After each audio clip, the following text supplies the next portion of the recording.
Avec le changement climatique, on nous a dit maintenant, dans les 20 ans, 20-30 ans, la neige ne sera assurée qu'à l'intermédiaire.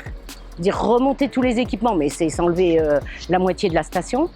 Mettre des enneigeurs, on n'a pas beaucoup d'eau. Donc ah oui, mais il faudra en mettre juste 2 avec pas trop d'eau pour que au moins ça assure le bas de la station. Mais pour combien de temps?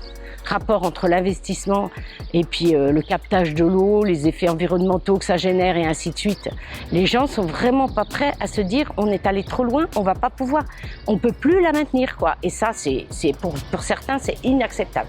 Donc on a vraiment entraîné la population dans la compréhension du problème, l'acceptation et puis créer un nouvel imaginaire, c'est-à-dire trouver le récit de ce que va être notre station et qui donne envie de s'y projeter.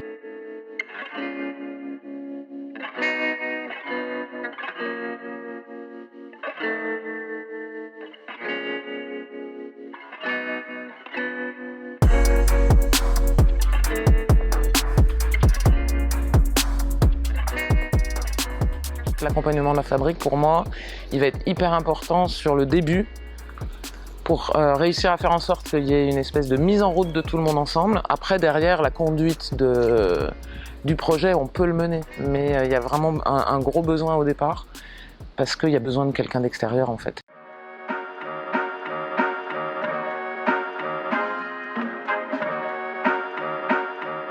Désormais, on se parle directement, c'est-à-dire qu'on a dépassé la posture des rôles stricts de chacun et on est des partenaires dans l'échange et dans la discussion.